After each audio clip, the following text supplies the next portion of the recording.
I mean, what's he gonna do? Single combat me? Okay. We got single combated. Ooh, uh-oh! 20. Alright, alright. Okay, that's pretty good. That's pretty good. To be perfectly honest, I kind of don't see how this guy does win. Like, what is he gonna do? Deny me?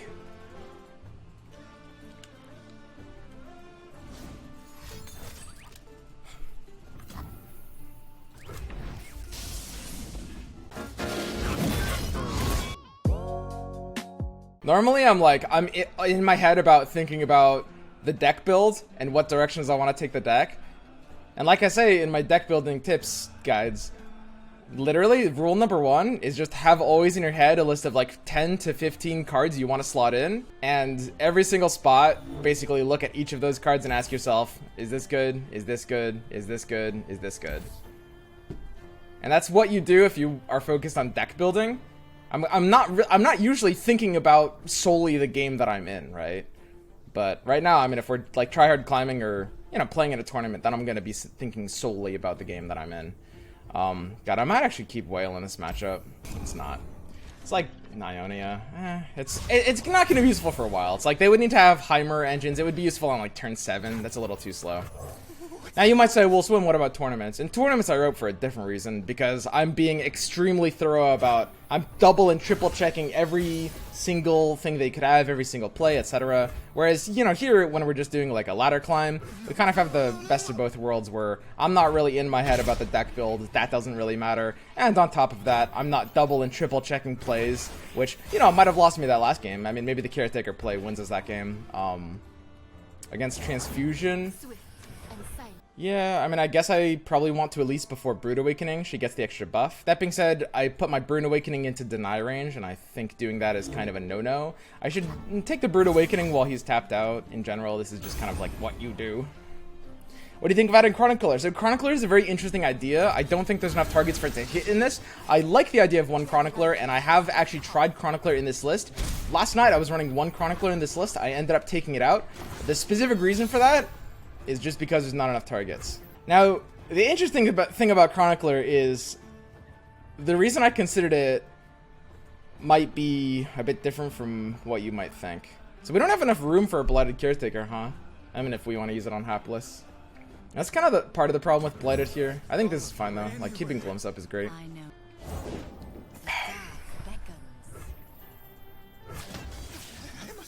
Seems like a pretty easy full swing. I don't know.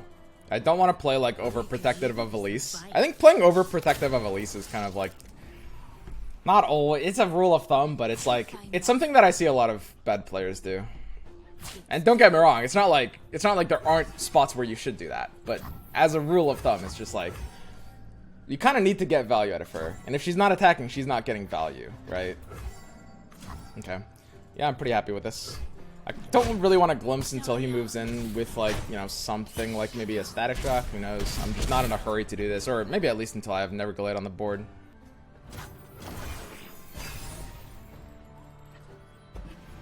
Did you see the Sea Monster deck Panda used to reach Masters? Can you link it? I'm doing this. I'd be interested in checking that out. Could be hot. I want to play Neverglade after combat here. I want to let him get the... Okay, that might be a little loud.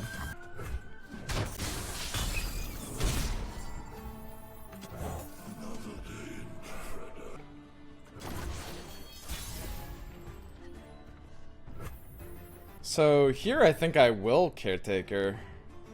Caretaker here kind of has to be good. And I'll just sacrifice a spider so I don't run out of board space.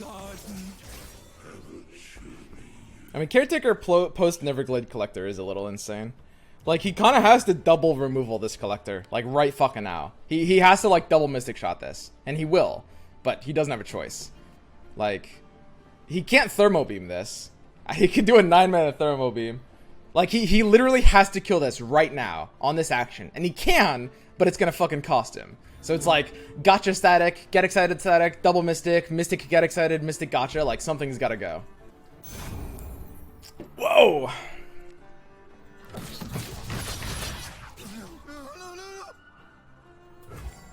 Three. I mean, it doesn't matter dragging these at the end, but I guess it might make his play a bit more awkward. If he does a jury rig block... Yeah, that also... What if he does... He's not running jury rig, right? If he's doing like jury rig plus get excited on Neverglade Collector, then I should do it. This is stupid. This is never gonna matter, but I think it's slightly better doing it like this. I don't know. Because like, we can't threaten lethal. So we want to do it on the left side to threaten like Spirit's Refuge, but we don't really have the 3 damage, so it's like, it's not gonna accomplish anything. Okay, yeah, I'm fine with that. I think that's somewhat necessary, makes sense. Like, I don't really feel like I want to glimpse that. Honestly, I could. It's not that bad of a glimpse. I feel like I'd rather just spend my mana developing the board, though. It's like, I don't really need more options in this hand. This hand has a good amount of options. And options, like every resource, has diminishing returns. Is adding Prankster redundant in this deck? Yes. Good question. At the end of the day, the Prankster is... So how you need to be thinking about Prankster here.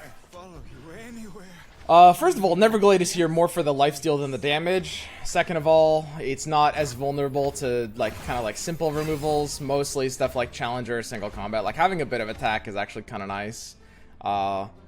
It's better for timing. Honestly, Prankster as a card, I underrated Neverglade a bit at first. I mean, if you guys watch me like all the time, you probably were like, well, Swim, didn't you say Neverglade might be bad? Well, specifically, I'm not going to sugarcoat it. I said it was probably bad. There's an aspect of card evaluation, which is just timing, right? Which is like certain cards look good, but they just come out at the wrong time, right? And like at the end of the day, Prankster kind of doesn't make sense as a 3-mana card. You don't want the... You're never going to play it on turn 3. In fact, you're basically never going to play it on turn 4. I sometimes played Prankster on turn 4. Reasonably, I almost always played it on 5 or 6 when I played Prankster Burn. And, I mean, the timing fits this a little bit better. So, having, like, you know... And the timing is compensated, right? I have a better ability and a better stat line. Passes here, quite interesting. Wow. I mean, I do think I have to place something. So, that being said, that's why Neverglade is better than Prankster. But why Neverglade and Prankster don't work together, well, that's going to be a little bit different. Yeah, I don't mind this, by the way. This is not really a big deal. Why Neverglade and Prankster don't work together is just... I mean, this concept is always going to have diminishing returns. You want sustain. You don't really want damage. It's not really a kill condition. Well, it partially is, but that's not its main function. In your budget decks video, you said the best version of Bird Aggro doesn't run Draven. Wasn't the card supposed to be nuts? I really like Draven. Right now the deck is probably slightly better without him. I mean, there's still some people running him. I really, really like Draven, but especially in the current meta and the way like Burn plays, you often just want to literally just stack more face damage. He's got lifesteal here. I mean, he can't really stop this at 3 mana, right? I mean, Draven is still nuts, but that is one deck that most people are currently agreeing, and I also agree right now, that it shouldn't be running Draven at the moment. Taking that pass should be 100% better. You mean when he passed to me, I should pass back? I agree. You are correct. Okay, let's do some mana ratioing. We have 8 plus 3. It's going to be 11. So 11 is out of ranges of Vehunder plus Atrocity, but I have Vehunder plus Whale, which is potentially valuable, which I'm locking myself out of by playing Warden's Prey. Warden's Prey just gives me a bit of a wider board. What are the odds I'm going to need Vehunder plus Whale? The odds I'm even going to play Vehunder are pretty low. It's almost certain I'm just going to open attack into Rasa. That's basically always what I'm going to do here. Vehunder is very vulnerable to a lot of cards. I mean, he's already used 1 will, so I won't think it's likely he'll have a second will. But, I mean, if like I go in for an Atrocity and then he denies, or if I go in for an attack and then he concussives, I'm not really good either way. Now, I could go in for an attack and then he concussives and then I Atrocity and then I force him to have both concussive and deny, and that's not bad. But Rasa is, I think, just going to be a little more reliable here. That being said, he just played 2 turrets, so that might change my plan. Either way, the Warden's Prey didn't really commit me out of anything, with the exception of Vehunder plus Whale. And as much as I'm going to want to whale this board, I probably didn't need to do it on the offensive turn. I don't think there's any like pressure for that specifically. So 9/9 Vehunder is pretty good. So if I open attack into Rasa, the next turn we're going to go to 9 plus 2, which is also right outside of Ender Atrocity range. But Atrocity is kind of useless unless he taps under Deny, which is awkward. Second place. Oh, we got second place in the competition? Nice. So, you guys are gonna get prizes based on that, boys. Yeah, man, I guess I'm swinging in here. I don't know, it's a little awkward. But yeah, we got second place in the challenge race, if you guys remember that from a few days ago.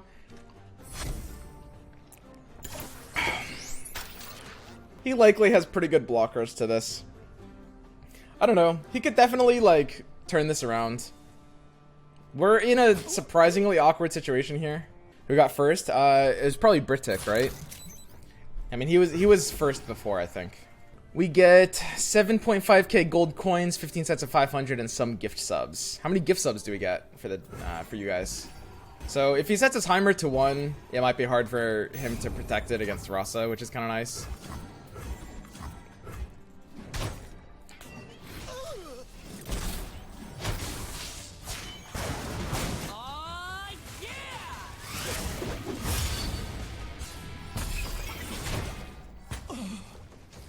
So, if he taps out into deny here, our Rasa is good to go. That being said, I don't expect him to do that. What I expect him to do is play a card, and then I'll play Rasa. And if he has deny, he can get a minorly valuable deny here. This is actually a quite shit deny. His Heimer's already gotten a bunch of turrets. It doesn't really need another one.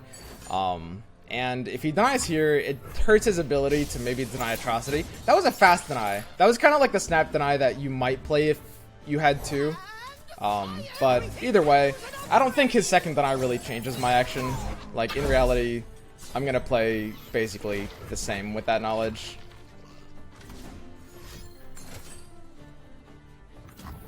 But yeah, we are actually, like, a little uncomfortable here. Our odds are actually definitely down. We're definitely behind here. What happened this game exactly? It's not as easy of a matchup. It's like, you got a few good Heimer turrets. You don't really need a lot of Heimer turrets, really. Okay, so there's no way to survive this. We can either do a whale or an atrocity. If I whale this out and then take a nice block, we can at most survive with 7 health. If he has a deny, atrocity loses us the game. If he has a deny here and we whale instead, we still lose the game. So we are losing to deny, but what whale does beat is second Will of Ionia. And that's important. So now we have to ask ourselves, okay, whale over atrocity beats second Will of Ionia, not at high odds, but does it beat, what does it lose to, right? Well, we're at 7 health, so it could be like twin Mystic or twin Get Excited, there's a lot of like ways he could deal 7 damage here. It's really not too hard for him. And I don't know if we have like, I don't know if I'm worried about the second whale here. I will atrocity and see what happens. So I think like, just think about exactly what we did there. Like, think about the order of operations. Really, really important, okay? So go by commonality, rule out deny. Because both plays lose to deny, we can stop thinking about deny. Doesn't matter, okay? We think, okay, atrocity loses to will, and whale loses to a lot of like 2 or 3 card combinations. And now we just have to ask ourselves, okay, what's more common, the second Will of Ionia or the 2 or 3 like combinations of cards? I'm not doing super thorough math. You use a lot of like benchmarks and rules of thumb, but I do think atrocity is mathematically a little bit better here, although it's pretty close, because a lot of the things that whale loses to are like, I don't know, like Mystic Get Excited as well. Mystic Get Excited is maybe kind of awkward, but I mean, we've got the additional one as well. Okay, so I think this is fine here. We've gotten the damage off of our face, and that's pretty important. So it looks like we're good, right? Like, if he can't kill us here, we should be good. Unless my math is wrong. Because he loses the damage on Vi, right? Because she's not striking him anymore. Because this guy's actually doing like no damage to us. We're at 9. So, I mean, he's got some elusives, but he's out of he has 1 card in his hand. He has a literal 1 card hand. And, I mean, we know it's not Will, so should be good here. Why didn't he block the Heimer? I'm maximizing the amount of damage I can block. Literally nothing else matters. The Heimer, I don't care about killing it. This game is ending this turn no matter what. Heimer is a card that, like, offers diminishing returns over time because once he has enough engines to fill up the board, he's not actually really doing anything after that. The board is already full, right? So now we have to think what we're playing around. Well, it's pretty much just concussive, right? There's not really anything like weird. So, I mean, is there anything we could maybe beat out concussive with? Not really, right? Is there like some weird they who endure here? I mean, I could like Wraith Caller. There's some weird concussive hand. I mean, any hand with concussive would pass. Any hand with will would pass.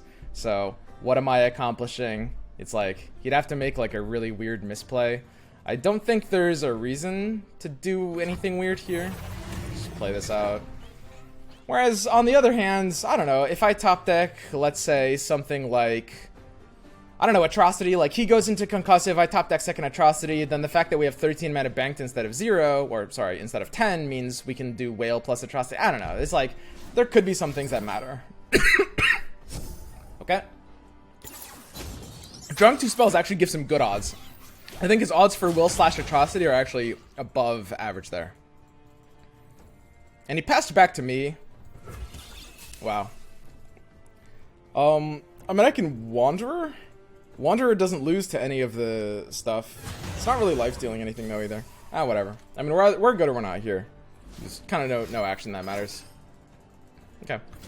Yeah. He's got the will. I don't know if we can survive this. Like, there's not really a top deck that's great here. It's like, so there you have to measure the odds of, like, letting him draw into an additional out versus just him sitting on the will, right? Because, in theory, there is a reality where I don't attack there, you know, because he passed to me. There's a reality where, you know, I don't attack, and then maybe he passes, and then we top deck Atrocity, and then he attacks into us, and then we go for a block into Whale, and then he goes for a Will, and then we go for Atrocity, or something like that. Like, there's a weird mix of things that happens there, but overall, all of that is less likely to win us the game than we are likely to lose the game by giving him one extra draw into a will that saves, or a will or deny that saves the game there, okay? And that's basically it. That's how you need to be thinking about like counters in the late game and like what to play around. So just rule out things that you're gonna, you know, when you're evaluating 2 plays, rule out things that the 2 plays are equivalent to, they don't play around it, or they do play around it, it doesn't matter, and then just measure, okay, what does this uniquely play around, what does this uniquely play around? It's like a Venn diagram, right?